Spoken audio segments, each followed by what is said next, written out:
বন্ধুরা, গাড়ি চাইলে গাড়ি পাবেন, বাড়ি চাইলে বাড়ি পাবেন।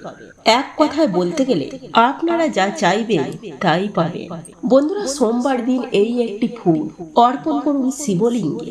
এর ফলে দেবাদিদেব মহাদেব আপনাদের সমস্ত মনস্কামনা অতি অবশ্যই পূরণ করবেন। দুঃখ কষ্টের নাশ হবে, আবার অন্যদিকে অনেক উপকার, বিপদ আপদের হাত থেকেও রক্ষা পাবে।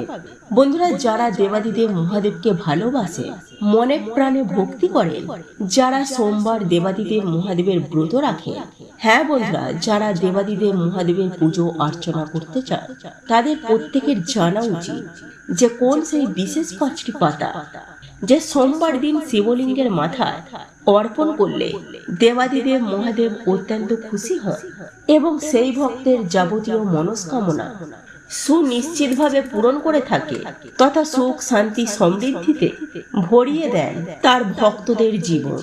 বন্ধুরা, প্রতিটি সোমবার দেবাদিদেব মহাদেবের একনিষ্ঠ ভক্তরা ওনার কিন্তু পুজো আরাধনা করেন, কারণ এই মাসেই কৈলাস ধাম থেকে পরমেশ্বর দেবাদিদেব মহাদেব স্বয়ং মর্তলোকে এসে বিরাজ করেন।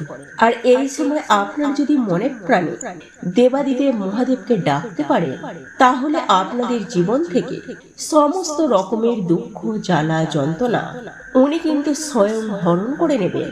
তাই আমি আশা করব আজকে আমার বলা এই ভিডিওটি দেখে আপনারা যথেষ্ট উপকৃত এবং সমৃদ্ধ হবেন, এবং তা যদি হন তাহলে অতি অবশ্যই ভিডিওটিতে একটি লাইক করবেন এবং দেবাদিদেব মহাদেবের বিশেষ কৃপাদৃষ্টি লাভ করতে অতি অবশ্যই ওম নমঃ শিবায় হর হর মহাদেব লিখে কমেন্ট অবশ্যই করবেন এবং ভিডিওটি আত্মীয় পরিজন বন্ধু বান্ধবদের মধ্যে শেয়ার অবশ্যই করবেন।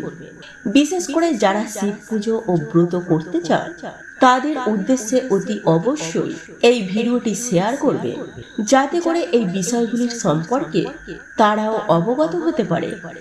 বন্ধুরা, পরিশেষে এইরূপ সমস্ত বাস্তুশাস্ত্র ও ধর্মশাস্ত্র ও তন্ত্রশাস্ত্র রিলেটেড বিভিন্ন ভিডিও দেখার জন্য চ্যানেলটি সাবস্ক্রাইব করে পাশে থাকা বেল আইকনটি ক্লিক করে রাখবেন। চলুন এইবার মূল আলোচনায় প্রবেশ করা যাক। তাই বন্ধুরা, আজকের এই ভিডিওটিতে 4টি এমন কার্য বলবো যা পারলে আপনারা কালকের দিনে অবশ্যই করুন। যেমন সোমবার দিন এই জিনিসটি দান করলে মানুষের অক্ষয় পুণ্য প্রাপ্ত করে, এবং সোমবার দিন এই জিনিসটি খেলে মানুষের দুর্ভাগ্যের নাশ হয়ে যায় এবং সারা বছর সেই মানুষটি সুস্থ ও নীরোগ থাকে। এবং সোমবার রাতে মন্ত্রটি বলে ঘুমালে মানুষের দুর্ভাগ্যের তো নাশ হয়ই এবং মানুষের আর্থিক ভাগ্য খুলে যায়।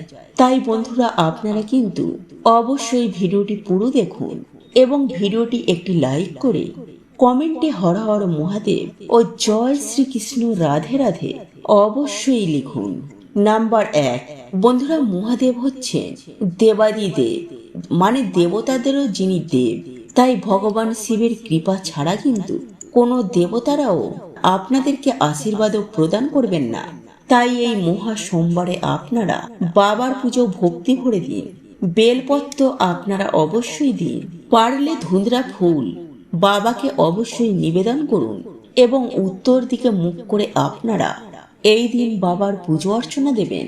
এবং এই দিনে উত্তর বা পূর্ব দিকে আপনারা একটি ঘিয়ের প্রদীপ জ্বালিয়ে ওম নমঃ শিবায় মন্ত্রটি জপ করে আপনারা বারবার বাবাকে বলবেন, বাবা তোমার কৃপা আমাদের ওপর সদায় বজায় রেখো, আমার জীবন থেকে সকল দুঃখ দারিদ্রতা তুমি হরণ করে নাও, তোমার এই সন্তানকে তুমি অর্থ মান সম্পত্তি সবকিছু প্রদান করো।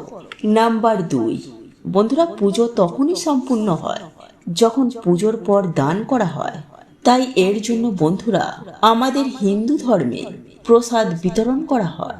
তাই বন্ধুরা, আপনারা এই মহা সোমবারে আতপ চাল, সাদা কাপড়, সাদা ফুল, দুধ, মুক্ত, শঙ্খ, মানে যে কোনো সাদা জিনিসের মধ্যে কাউকে দান করুন। দেখবেন মহাদেবের কৃপায় আপনাদের সকল দুঃখের নাশ হয়ে গেছে। নাম্বার 3, বন্ধুরা, এই দিন যদি আপনারা ব্রত রাখতে পারেন তাহলে তো খুবই ভালো।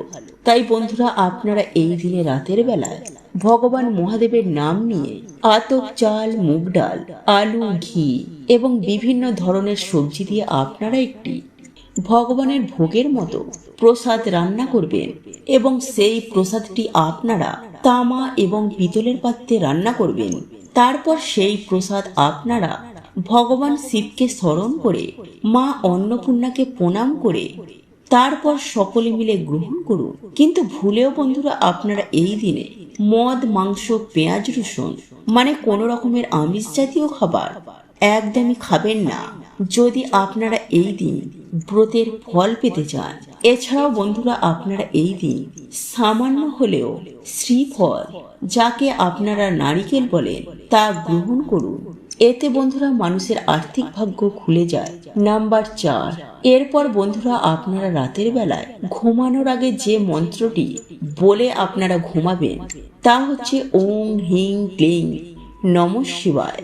বন্ধুরা এই মন্ত্রটি আপনারা 11 বার, 21 বার অথবা 51 বার জপ করবেন এবং জপ করার সময় যেন বন্ধুরা আপনাদের হৃদয়ে মহাদেবের জন্য ভক্তি থাকে। তাহলেই বন্ধুরা আপনার জীবনে দেখবেন মহাদেবের কৃপায় সকল দুর্ভাগ্য, দরিদ্রতা এবং সকল বাধা বিপত্তির নাশ হয়ে গেছে। বন্ধুরা প্রত্যেকটি হিন্দু সম্প্রদায়ের মানুষের কাছে দেবাদিদেব মহাদেবকে যদি একবার সন্তুষ্ট করা যায় তাহলে জীবনে কখনো দুঃখ, কষ্ট ও দারিদ্রতার সম্মুখীন কখনোই তা হতে হয় না। বন্ধুরা এই দেবাদিদেব মহাদেবের অপর একটি নাম হলো আশুতোষ, কারণ উনি অল্পতেই সন্তুষ্ট। দেখুন বন্ধুরা, শাস্ত্র মতে শিবের ডান নেত্রকে বলা হয় সূর্য, বাম নেত্রকে বলা হয় চন্দ্র এবং তৃতীয় যে নেত্রটি রয়েছে সেটাকে বলা হয় অগ্নি। বন্ধুরা জ্যোতিষশাস্ত্র অনুযায়ী চন্দ্রের রাশি হলো কর্কট এবং সূর্যের রাশি হলো সিংহ। যখন সূর্য কর্কট থেকে সিংহ রাশির দিকে যাত্রা করে তখন এই দুটি সংক্রান্তির সময়কাল অত্যন্ত পূর্ণ ফলদায়ী, কারণ সোমবারটিকে বলা হয় চন্দ্রের দিন। চন্দ্রমা, যার অপর নাম হলো সোম, এবং এই চন্দ্রের প্রভাবে আমাদের মন ও মস্তিষ্ক এবং শরীর অত্যন্ত প্রভাবিত হয়, নিয়ন্ত্রণে থাকে। এবং কোনো ব্যক্তি যদি নিজের মনকে ও শরীরকে নিজেকে নিয়ন্ত্রণে রাখতে পারে বা রাখতে সক্ষম হন তাহলে সেই রকম ব্যক্তিরা কিন্তু জীবনে সব কিছু অর্জন করতে পারে। বন্ধুরা আমরা আপনারা প্রত্যেকেই জানি যে বিল্বপত্র হলো শিব পূজার একটি অপরিহার্য উপকরণ, কিন্তু শাস্ত্র, ধর্ম তথা পরম্পরা অনুযায়ী কেবলমাত্র বিল্বপত্রই নয়, আরো 5টি বিশেষ পাতা রয়েছে যা দিয়ে এই পবিত্র কল্যাণকারী সোমবার দিন ত্রিকালদর্শী শিবের পুজো আরাধনা করলে বা দেবাদিদেব মহাদেবের পুজো আরাধনা করলে উনি কিন্তু অত্যন্ত সন্তুষ্ট হন। সেক্ষেত্রে আপনারা যদি মনে প্রাণে মহাদেবকে সন্তুষ্ট করতে পারেন তাহলে কিন্তু আপনাদের জীবনে থাকা সকল প্রকার মনস্কামনা, মনের অভিলাষা সমস্ত কিছুই খুব সহজেই তা পূরণ হয়ে যাবে। হ্যাঁ বন্ধুরা, আপনারা জীবনে যা চাইবেন সেটাই কিন্তু পাবে। তাই চলুন বন্ধুরা জেনে নেওয়া যায় কোন সেই বিশেষ 5টি পাতা যেগুলি দিয়ে আপনারা যদি প্রত্যেকটি সোমবার দেবাদিদেব মহাদেবের অভিষেক ঘটাতে পারেন বা দেবাদিদেব মহাদেবের মাথায় অর্পণ করতে পারেন তাহলে অবশ্যই কিন্তু আপনারা জীবনে অখণ্ড সৌভাগ্য লাভ করবেন। বন্ধুরা আমি সবার প্রথমে যে পাতাটির কথা বলবো তা হলো বট পাতা। আগে হ্যাঁ বন্ধুরা, সামুদ্রিক শাস্ত্র তথা হিন্দু শাস্ত্রে অনুযায়ী এই বট বৃক্ষকে অমরত্বের প্রতীক হিসাবে মনে করা হয়, কারণ বটের প্রতীকের সাথে পুনর্জন্মকে সংশ্লিষ্ট করা হয় তথা যে কোনো পবিত্র কাজেও কিন্তু এই বটগাছের তলায় সম্পূর্ণ করার অনুমতি প্রদান করে হিন্দু শাস্ত্রে। এছাড়াও চন্দ্রশেখর আশুতোষ শিবের অধিষ্ঠান এই বটবৃক্ষের তলায়। বন্ধুরা এই বটবৃক্ষটি হলো শিবের মহা মৃত্যুঞ্জয়ের আরো একটি রূপ, আর এই কারণে দেবাদিদেব মহাদেবকে বট পাতা অর্পণ করলে সুখ, শান্তি, সমৃদ্ধি তথা দীর্ঘায়ুর প্রাপ্তি ঘটে এবং দুর্ভাগ্য জীবন থেকে সরে গিয়ে অখণ্ড সৌভাগ্যের উদয় হয়। বন্ধুরা, এরপর দ্বিতীয় যে পত্রটির কথা বলবো তা হলো আকন্দ ফল বা আকন্দ গাছ। দেবাদিদেব মহাদেবের অত্যন্ত প্রিয় বলে মনে করা হয় এই আকন্দ গাছকে। বন্ধুরা, মনকে ঠান্ডা রাখতে অতি অবশ্যই সোমবার দিন দেবাদিদেব মহাদেবকে আকন্দ গাছের পাতা এবং ফল অর্পণ করুন। এছাড়াও হিন্দু শাস্ত্র অনুযায়ী আকন্দ পাতা শিবলিঙ্গে প্রদান করলে দুর্ভাগ্যের অবসান ঘটে এবং জীবনে চরম উন্নতির পথ প্রশস্ত হয়। তৃতীয়ত, স্কন্দ পুরাণ অনুসারে ত্রিদেব অর্থাৎ ব্রহ্মা, বিষ্ণু, মহেশ্বর বাস করেন এই অশ্বত্থ বৃক্ষের পাতা। এছাড়াও এই অশ্বত্থ গাছটিকে অত্যন্ত পবিত্র গাছ বলে শাস্ত্রে পরিগণিত করা হয়। বন্ধুরা, আপনি যদি সোমবার দিন বিল্লপত্র ও অশ্বত্থ গাছের পাতা সহযোগে শিবলিঙ্গের ওপরে নিবেদন করতে পারেন, তাহলে দেবাদিদেব মহাদেবের আশীর্বাদ অতি অবশ্যই লাভ করতে পারবেন। এছাড়াও সোমবারে শিবের মাথায় অশ্বত্থ পাতা নিবেদন করলে শনিদেবের সাড়ে সাতি দশা থেকেও অনেকাংশেই জাতক জাতিকারা মুক্তি লাভ করে থাকেন।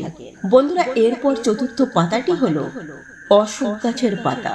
বন্ধুরা, হিন্দু সনাতন ধর্মের লোকেরা এই অশোক গাছকে অতি পবিত্র একটি গাছ বলে মনে করেন। বিভিন্ন রকমের কর্মশক্তিকে বশীভূত করার হেতু এই অশোক গাছের পাতা ব্যবহৃত করা হয়। বন্ধুরা, স্কন্দ পুরাণ অনুযায়ী যদি শিবলিঙ্গের ওপর অশোক গাছের পাতা নিবেদন করা হয়, তাহলে অতুল ঐশ্বর্য ও অখণ্ড সৌভাগ্যের প্রাপ্তি ঘটে। বন্ধুরা, সর্বশেষ বা পঞ্চম যে বিষয়টির কথা বলবো তা হলো আম্লপত্র। হ্যাঁ বন্ধুরা, ভারতীয় সনাতনী শাস্ত্র মতে এই আম গাছের পাতা অতি পবিত্র একটি পত্র বলে অভিহিত করা হয়েছে। কারণ আপনারা প্রত্যেকেই জানি যে পূর্ণ ঘটের ওপর আম পাতা না দিলে কখনোই সেই পুজো কখনোই সম্পূর্ণ হয় না। সুতরাং শিবলিঙ্গের ওপরে যদি পারেন অতি অবশ্যই আম্লপত্র দেওয়া উচিত। তাহলে দেখবেন আপনার দুর্ভাগ্য নিমেষেই পরিবর্তন হবে সৌভাগ্যে, তথা জীবনে কখনো সুখ শান্তি সমৃদ্ধির কমতি হবে না। যাই হোক বন্ধুরা, এরপর আমরা জেনে নেব যে আপনারা শিবলিঙ্গের ওপরে কিভাবে এই পাতাগুলিকে অর্পণ করবেন, কোন কোন নিয়মে সেই সম্পর্কে। দেখুন বন্ধুরা, যে কোনো সোমবার দিন আপনারা যদি পারেন পরপর 5টা সোমবার যদি আপনারা অর্পণ করতে পারেন, তাহলে আপনারা যা চাইবেন তাই পাবেন।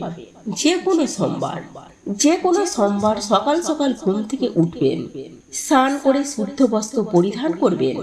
তবে চেষ্টা করবেন সাদা বস্ত্র পরিধান করা এবং নিজের মনে যেন কোনরূপ কুবিচার বা খারাপ চিন্তা ভাবনা আনবেন না এই দিন।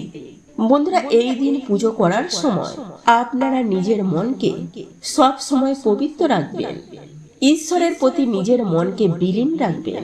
হ্যাঁ বন্ধুরা, মহিলাদের ক্ষেত্রে লাল পাড়, সাদা শাড়ি এবং পুরুষদের ক্ষেত্রে যে কোনো সাদা বস্ত্র ধারণ করে আপনারা কিন্তু দেবাদিদেব মহাদেবের পুজো আরাধনা করবেন। আবার নিজের ঘরে বসেও এই উপায় বা ক্রিয়াটি করতে পারেন। তবে যারা বাড়িতে বসে এই উপায় বা ক্রিয়াটি করতে চান বা এই বিশেষ পাতাগুলি শিবলিঙ্গে অর্পণ করতে চান, তাহলে সেক্ষেত্রে আপনাদেরকে বিশেষ কিছু নিয়ম মেনে চলতে হবে। প্রথমত, আপনাদের অবশ্যই ছোট্ট একটি শিবলিঙ্গ বা শিবের মূর্তি আপনার ঠাকুর ঘরে থাকা অতি অবশ্যই প্রয়োজন এবং আপনার ঠাকুর ঘরের উত্তর পূর্ব দিকে এটি কিন্তু আপনাদেরকে রেখে শিবের পুজো আরাধনা করতে হবে। বন্ধুরা, এই উত্তর পূর্ব দিকটি শাস্ত্রের মধ্যে অত্যন্ত পবিত্র এবং কল্যাণকারী একটি দিক বলে শাস্ত্রে পরিগণিত করা হয় এবং এই দিকটিকে আপনারা কিন্তু দেবাদিদেব মহাদেবকে শিবের দিক বলেও চিহ্নিত করা হয়েছে। যাই হোক বন্ধুরা, এইবার আমি আপনাদেরকে এটাও জানিয়ে দেব যে আপনারা কিন্তু সোমবার দিন কোনরূপ আমিষ আহার গ্রহণ করবেন না। এমনকি আমিষ খাবার আপনার বাড়ির মধ্যে রান্না পর্যন্তও করবেন না। তাই আপনারা অতি অবশ্যই চেষ্টা করবেন নিরামিষ আহার গ্রহণ করার, নইলে পুজো করার কোনো ফল পাবেন না। দেখুন বন্ধুরা, নিজের গৃহে বসে শিব পুজো আরাধনা করার জন্য বিশেষ কিছু সামগ্রিকের প্রয়োজন পড়বে এবং এই উপকরণগুলি আপনারা একটি তামা বা পেতলের পাত্রতে সংগ্রহ করে নেবেন। এবং উপাদানগুলি হলো চন্দন, ফুল, বেলপাতা, ধূপ, প্রদীপ এবং নৈবেদ্য। এই পঞ্চপ্রচার পুজোর ক্ষেত্রে এই উপাদানগুলি কিন্তু অবশ্যই প্রয়োজন। বন্ধুরা, এই শিব পূজার নৈবেদ্য করার জন্য সব থেকে গুরুত্বপূর্ণ যে জিনিসটি হলো তা হলো দুধ এবং পঞ্চশস্য। বন্ধুরা, প্রতিটি সোমবার অল্প করে হলেও শিবের মাথায় কাঁচা দুধ অর্পণ করুন এবং পঞ্চশস্যের মধ্যে চাল, যব, গম, তিল এবং মুগ ডাল অর্পণ করুন। এইভাবে ধূপ ও প্রদীপ দেখিয়ে আপনারা দেবাদিদেব মহাদেবের পুজো আরাধনা করবেন এবং সেই সঙ্গে বিল্লপত্র তো আপনাদেরকে অবশ্যই দিতে হবে। এর সাথে সাথে আমি যে প্রথমে 5টি পাতার কথা বললাম, সেই পাতাগুলি কিন্তু আপনারা দেবাদিদেব মহাদেবকে অর্পণ করতে পারেন। এতেও কিন্তু আপনারা অখণ্ড সৌভাগ্যের অধিকারী হবেন। বন্ধুরা, আজকে আমার এই ভিডিওটির মাধ্যমে আপনাদেরকে এমন একটি বিশেষ ফুলের কথা জানাতে চলেছি, আর আপনি যদি সেই ফুলটি দেবাদিদেব মহাদেবকে নিবেদন করে সর্বদাই নিজের কাছে রাখতে পারেন, তাহলে সমস্ত বিপদ আপদ থেকে স্বয়ং দেবাদিদেব মহাদেব আপনাদেরকে রক্ষা করবেন। আপনার পরিবারের ওপর দেবাদিদেব মহাদেবের আশীর্বাদ সদা সর্বদাই বিদ্যমান থাকবে, যার ফলে গৃহে সুখ, শান্তি, সমৃদ্ধি বজায় থাকবে। ঠিক তেমনই যে কোনো বিপদ আপদ থেকেও আপনারা সুনিশ্চিতভাবে রক্ষা পাবেন। তাই বন্ধুরা, প্রতিটি সোমবার ব্রহ্ম মুহূর্তে ঘুম থেকে উঠবেন। আর যদি একান্তই আপনারা ঘুম থেকে উঠতে না পারেন, তাহলে অবশ্যই চেষ্টা করবেন খুব তাড়াতাড়ি ঘুম থেকে ওঠার।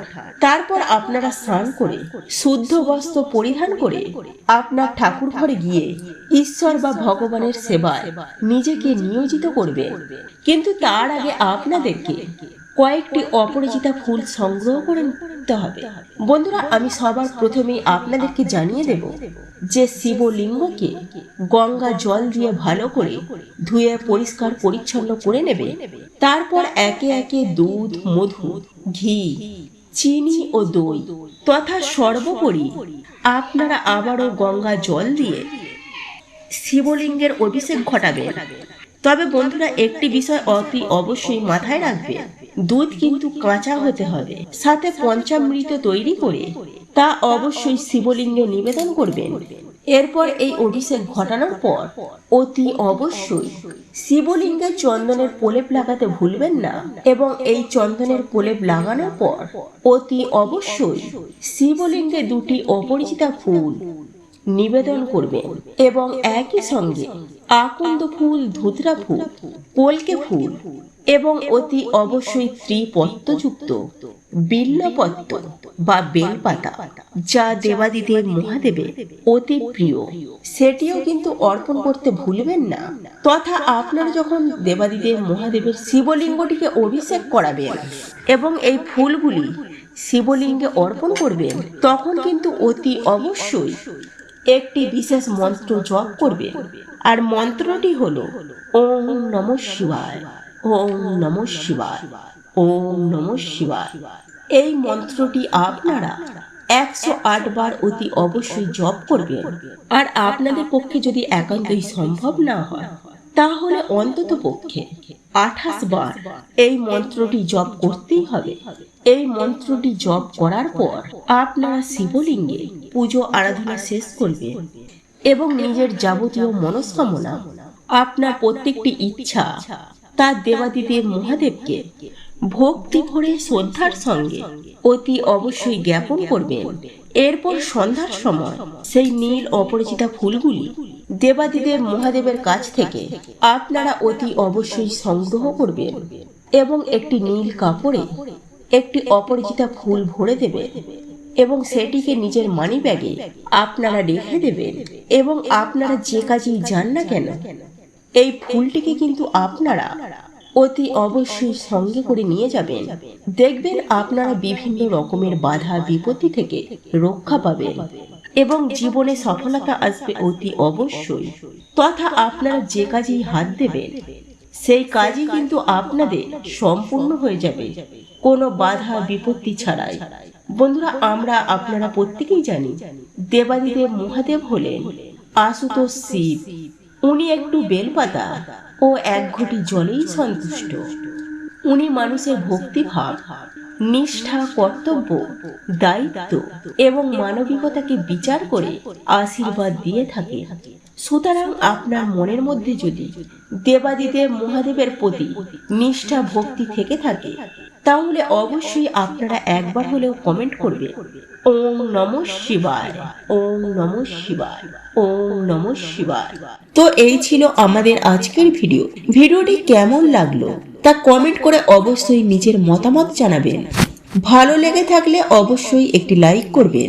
কমেন্টে ভক্তি, ভালোবাসা ও শ্রদ্ধার সহিত জয় মা লক্ষ্মী দেবীর জয় বা জয় শ্রীকৃষ্ণ রাধে রাধে একটি বারের জন্য হলেও লিখে যাবার জন্য অনুরোধ জানাচ্ছি। আর আপনি যদি আমাদের চ্যানেলে নতুন দর্শক হয়ে থাকে তো বিশেষভাবে অনুরোধ করব চ্যানেলটি অবশ্যই সাবস্ক্রাইব করে পাশে থাকা নোটিফিকেশন বেল আইকনটি অন করে রাখবেন। তাহলে সকলে সুস্থ থাকুন, ভালো থাকুন পরম করুণাময় ঈশ্বরের অশেষ কৃপায়। তো আবারও কথা হবে আপনাদের সাথে নতুন কোনো ভিডিওর বিষয় নিয়ে।